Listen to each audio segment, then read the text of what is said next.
Okay, folks, we turn to our last, but certainly not least, of our groups today. Group 13, and this is Saloon Cars, and this is the Dan Gurney Saloon Car Trophy. Cars from 1955 to 1969, and I'm delighted to be joined by John Kleinert. And John, let's start as they're on the pace lap for this saloon race, which is always a bit of fun because we've got a mix of European, American and fun cars out there, lots of minis. Dan Gurney, how did you know him and how did you come to get to know him? Well, first of all, he was a childhood hero. I'm now, let's see, 74 years old. I've been with Ford Motor Company since 1972. And joining as what in 73? Well, I worked in Ford Special Vehicle Operations for the racing group, which was great fun. It wasn't work, it was fun. Yeah. But through this, upon moving to California in 1988, we became very close friends, my wife and I, with the Gurney family. We live about a mile apart from each other, and I went with Dan to many events, including this event, as he's honored over the years. Henry Ford Museum in Michigan, earning the Edsel Ford, or the Edison Medal, I should say. Dan was celebrated continually, as he certainly deserved, and I accompanied him on many of these trips and got to know him very well. And his reputation was very valid, just one of the nicest guys ever in racing. Everybody loved Dan, everybody respected Dan. He was a phenomenal driver. Jimmy Clark went on record saying Dan Gurney's the only driver I actually feared. Wow, and that's high praise. That's saying a lot. That's saying a lot. That yes. says a heck of a lot, doesn't it? Yeah.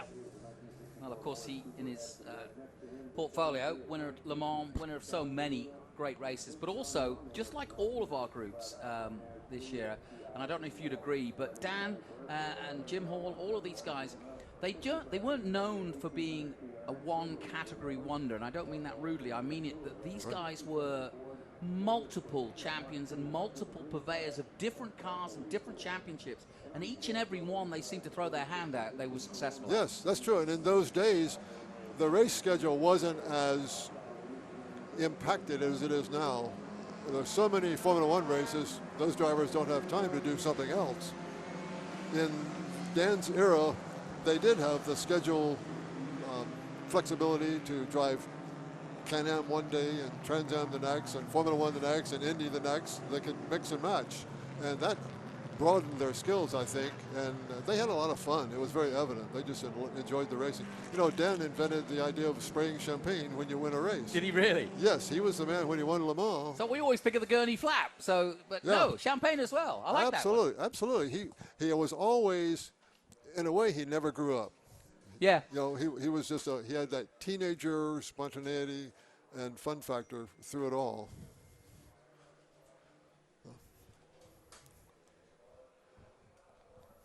You know, probably Dan's most famous win was Le Mans, when he and A.J. Foyt won 67 Le Mans, and that's the race in which he sprayed champagne on the Ford family, among others. It was. Yeah, just to deepen the wound for Ferrari, right? Yes. Did you race yourself? Yes, I raced Formula Ford in the 70s, and then Lotus 23 and vintage racing in the 80s, and you know, loved every minute of it. But so when you were working in the 70s at Ford, you say you worked in the race department. Was there a particular skill you brought, or was there a particular project that you were proud of? Oh gosh, that's interesting. The Mustang GTP program. There's one, I think, here this weekend. This was the Zaxpeed partnership with Eric Zakowski in Germany. Michael Kranifus ran the program. He also from Germany. This was a Walter Hayes idea that Henry Ford embraced, and I had a role in selecting which cars we would be running, and it was great fun and a real challenge. Yeah, no question. Well, I'm glad Kev Harris has just come up here, so pop in when you like, Kev. I know you've been chatting all day, but How was your day? Johnny, it has been fantastic, and forgive me for jumping in because I No, just love it. I'm loving John, this is Kev. There John. you go. A pleasure to meet you. I was loving the Ford. That's how we roll here. Yeah, I love it. I was loving the Ford. You just missed Jochen Mass, but you know. I know. I heard. I heard. But no, listen. Firstly, I had to get out of the California sunshine because I'm cooked. Right. We've been running around the whole pit and paddock all day, chatting to some of the most interesting people, the stories, the cars, the camaraderie. Yeah, it's fantastic. It's been brilliant this year. It's been absolutely brilliant. So good. Well, this is a neighbour of Mr. Gurney's. It's incredible. It's incredible. I was listening to it and I'm picking up on comms. And as I arrive up here to the commentary position, that's not our man Don Racine, is it? Of course it is. Randy Unsby, car 62 for Pure Racing out in front as it goes green. Yep, we're green in the Dan Gurney Saloon Car Trophy. And John, we absolutely love this event. A, because we're Brits and we love to see minis taking on whatever's going out there. And there's Ford Escorts and you name it. No, let me mention, let's see, 1958, there was the Race of Two Worlds at Monza, Italy. Yep. Where the Europeans and the Americans competed. Some of the Indy cars came over. It was a brutal race. Sure. Sterling Moss in the Eldorado ice cream Maserati, for example. Well, this is today's version of the Race of Two Worlds. Okay. It's European and American cars competing. It's great. This is some of the best racing you'll find in any class. I always enjoy it. I know Kev does too. He always comes up for it because we love to watch. Well, we're always startled by what a Mini can achieve. It goes beyond the world of physics in my mind. Well, they are what's called a momentum car. You just keep going. And other people may have to slow down. The Minis just keep going. Well, and maybe you can talk to this, but everybody tells me that when you turn a Mini in, the front wheels literally go, there's no worry about oversteer. You don't, it just kind of goes where you'd point it. Well, these Alpha GTAs, they have such a flexible chassis. On a hard turn, the inside front wheel will also lift. Yeah. So it's who can get the best traction, I guess. And I bet it's pretty much a lot of fun coming down there too. 5 stories in a Mini. Boy, you feel that. I just always feel with this, Johnny, if you're sat out on that racetrack in a Mini, you must just feel so small. Yeah. Because they look tiny and the track is vast, isn't it? Do you know what I mean? But, I'm always amazed, again, the physics of a Mini. My brother-in-law, 6'4", 6'5", I'm not sure, but he can fit perfectly in a Mini. He can fit perfectly in it. Yeah, no problem. It's a great package. It's a great package. So's too is this, the 33 of Tim Probert, who's had a great weekend in that Cortina, 65 Tortina, right there in the white, holding off a couple of Alphas.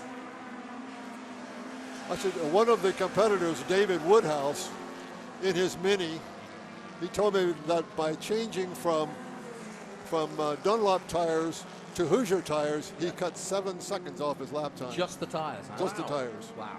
That's quite something. Yeah. Well, he started in 25th, so let's hope he's using those to good. He's in a 1965 Austin Mini Cooper S. There's the 68 just going through that shot. That's Gary Dream in a 65 Mini Cooper S. So, Johnny, you've been sat up here looking at these beautiful drone pictures and video shots all weekend long. It looks absolutely stunning on the screen when we see it. What's been a highlight for you? I don't know. I mean, the whole event really, and the way they staged it, and to have the likes of Jochen Mass talk about it in such glowing terms. But likewise, Ricky Taylor came up here. Jim Hall Jr. Came and had a chat too as well. And so I've been very blessed to have what I hoped I would achieve out of an event like this, which is to get people from the paddock, just like John, and to hear their stories, to hear where they fit into this world. Because a lot of people come in the booth and they say, well, I'm not, this is not my thing. And I'm not expecting them to commentate motorsport. What I'm expecting them to do is just tell me their story and how they fit into this event. Yeah. And John, that's exactly why I'm glad we've got you here, because this is a typical example. You worked for Ford in the 70s. What was the atmosphere in terms of rivalry about what they were doing on the other side of the pond? Were you always keeping a watchful eye?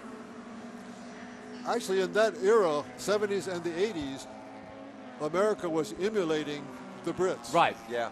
Ford of Europe was doing a great job in motorsport. We were being manipulated too much by external factors, as the saying goes. And Corporation. Walter Hayes, a Brit, God bless him. He's a man who went to Henry Ford II, and he literally said, our people need to smell some exhaust. That was his comment. He got the Detroit Grand Prix going for Formula One. That was a Walter Hayes idea. He established special vehicle operations to build performance cars, it all came from England to America and from Germany. They're the ones who did it. And I was one of the few Yanks, I guess, in the early group. I was the 7th employee of the group, and we wound up doing all of the GTP program, the IMSA GTX program. We had Klaus Ludwig driving for us very successfully, Bobby Rahal Jr., Lynn St. James in IMSA. It was a great period, and it was a resurgence of Ford racing. We'd conquered the world in the 60s, of course. Yeah. And then in the 70s, with all the environmental concerns and emissions and safety and so forth, it fizzled. And Walter Hayes said, let's get it back. And that's what we did. So we were the group that did it. And ironically, here we are in 2024, Jim Farley racing here. Yeah. And there's no question Ford are pushing hard, and some people pushing back against Jim Farley's interest in Ford going into racing, but he is stridently going ahead. Formula One project is happening. The Mustang Challenge, or the Challenger, I think it's called. Yep. It's going to be at COTA in a couple of weeks. That's a one-make series for Ford, but they are racing hard now. And that was Gabe Tesh, who I was just talking to. Yeah. He races in that series, so he's going to COTA in a couple of weekends' time.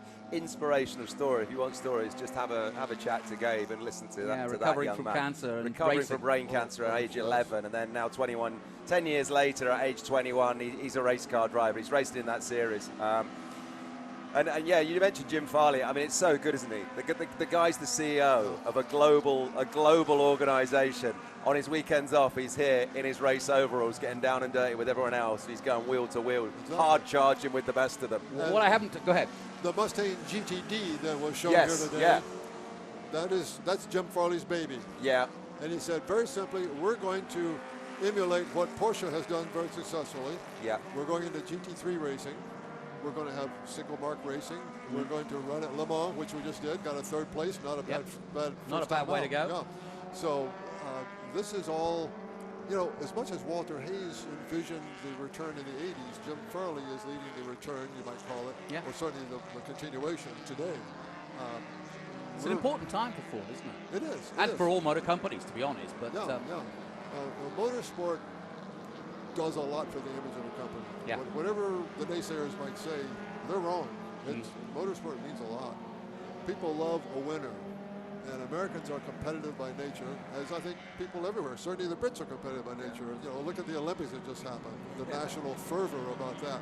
Well, Ford is engendering a lot of fervor through our racing and having a good time at it. So hey, what's wrong with that? Yeah, and I also think historic racing, if we take it a next degree, is also doing a lot for combustion racing, because that may die, and it's heading that way, and a lot of the companies are going to new fuels, including hydrogen, and obviously electric's already here. But there is still room, and there is still a history, and it's a living history. We're watching it right this moment, and we're celebrating 50 years of it. And like I said, young people coming to these events, the dynamic of this and the history perspective of this, of what so many innovations have achieved for just the local man on the street, that you were a part of, that many of the people here in the paddock were a part of growing. It's interesting. There's a good combination with you two. He worked at Ford Performance in the early 70s. You've done quite a lot of work with Ford, modern work. Yeah, I do a lot of corporate gigs with Ford in the UK. I just spent 10 days talking about Ford. Ford commercial vehicles, transit vans, and e-transit in particular. So I've just come from the workaday van side of things, and suddenly I'm here with the top-level GTD race car side of things and priceless historic. So, but yeah, I think it's really interesting. And as time goes by, as you just said, Johnny, we're celebrating 50 years of this year. But this is going to become more important than ever.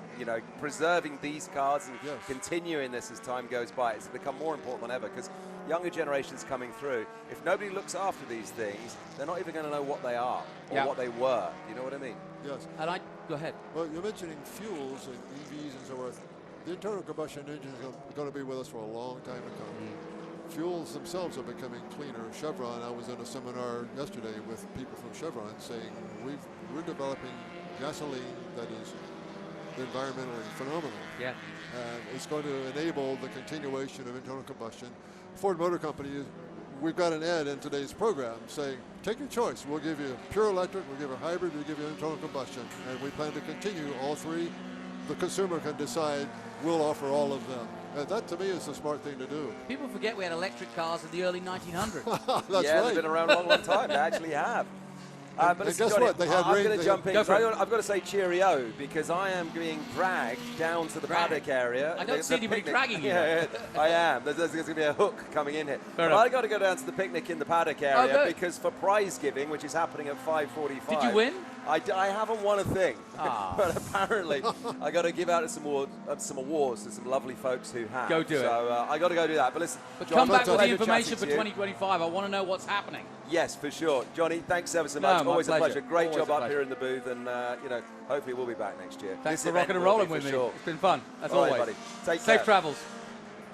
And that was Kev Harris, who's been bebopping around the paddock all weekend long, and absolutely fantastic job done. He's off to do the prize giving. I hope that's fun. We're looking at Chet Taylor and William Taylor. Now, the Taylors had a really good run yesterday, and Horatio Fitzsimon had problems yesterday, but he's now ahead of them. And Andrew Waite and Danny Baker, no surprise, leading this race in the 62. We've got a lap or so, 2 to go, and Don Racine. Now, of course, this is different than endurance. We had endurance last night, and of course, that's an hour long with a pit stop, and the ability to change drivers. Hence, the reason you see the odd two-driver team here. But this is purely a sprint race. And what a sprint race. Look at it. This is great. Absolutely superb. And cars that you would never expect normally to see racing against each other in many ways. You know, the Mini is such a giant killer. I remember even Denise McCluggage back in the day flipping one end over end 4 times. She got out and walked away and, just dusted her hands. That was it. Just puts a smile on your face. I know. I used to be a big rally man, and I couldn't believe when I started going back in history and looking at what had happened in the history of rally to see Paddy Hopgood. Yes. In a Mini Cooper. I mean, again, talk about giant killers. Nobody would have given that the time of day. Right. Not so in his hands. You know, this was Alex Isagonius' design, and his transverse engine and gearbox was historically very significant. Affected quite a few manufacturers, including even Enzo Ferrari. He actually had one of these cars. Did he really? Yeah, yeah. Now, the car you're looking at, that number 5, is Mazan Fawez and Jenson Button, I believe. But that doesn't ring true because they've got an Alfa Romeo, so it's a different. Sorry, I misspoke. They have a number 5, but it's a different number 5. That definitely is the 62, though. That's your leader. But no, Jensen is out there, or at least they're at entry with an Alfa that they only bought a month ago. I'm told that Mazan is a good friend of Jensen, and he said, well, I'm coming to bring my C-Class, my C-type Jaguar. So, why don't we see if we can get him involved in another race? And so they picked the Dan Gurney trophy, bought a car, and here it is, and here they are. Love it. So he's voted with both feet, has Jensen. It's a delight to have him here, but he hasn't shied away from getting out there and getting amongst it. And I look to all in consequences and really enjoyed it.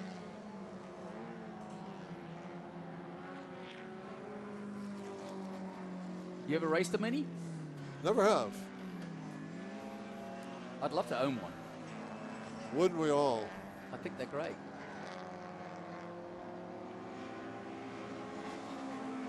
That car has probably produced more smiles Yes, than any other car ever made. I agree. Yeah, that and the Beetle, the Volkswagen Beetle, I would Right. argue, is a fun car just to look at. Yeah. And then you see it perform, or you drive in one. I've spent many a time 4 people in a Mini, quite easily. Now I was a bit smaller then, but. So Button drops down to, or the Fowers Button combination drops down to 8, because I'm not sure who's actually driving the car. But Waite and Baker, who were waiting for a decent result out of one of these races, may just get that today.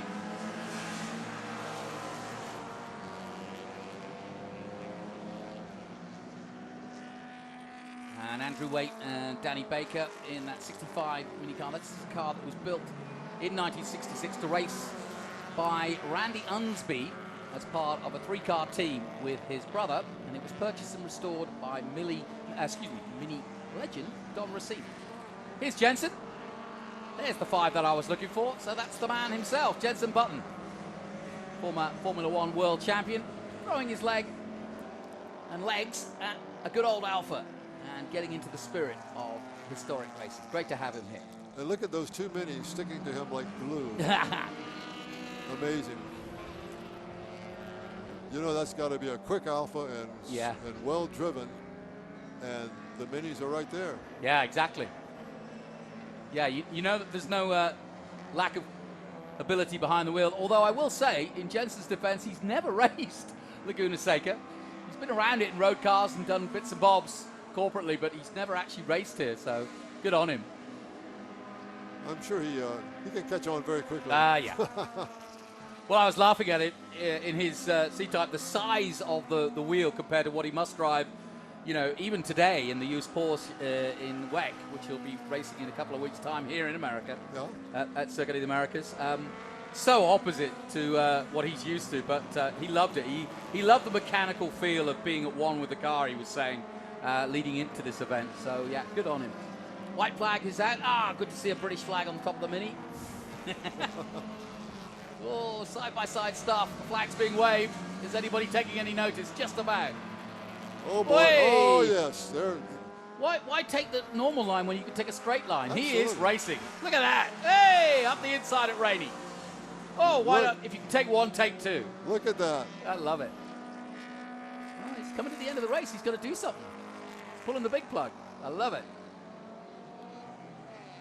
Yeah, it looks as though the 44, Fitzsimon, has taken the lead away from Waite and Baker, and he has. And even much as they tried, dirt and all, Fitzsimon is going to win this race. He's had a disappointing weekend, but boy, did he make that happen on the last lap. A good application of irrational exuberance. Exactly, irrational exuberance. I will take that home with me. Thank you, John. I always like a good expression for racing.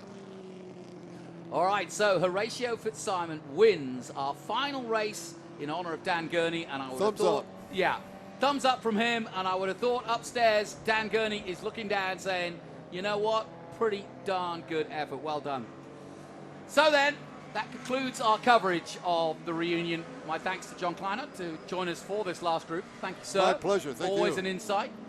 But thank you for tuning in. It's been a great 2 days of sun and fun here at the 50th Monterey Rolex reunion. And, well, as you've heard, Kev is heading down to the prize giving, and at that prize giving, there is usually an announcement, that is tradition, as to what will be happening in 2025. So check the internet. Everybody very excited as we go into the next chapter. We were looking back this year to 50 years of historic racing that goes back to 74, thanks to Steve Earle and his team. But now, in the current iteration, we look now towards the next 50 years of racing here, and long may it continue. From me, Jonathan Green, and everybody at Greenlight TV, it's been a pleasure to be part of this event. We hope to see you this time next year. Until then, goodbye for now.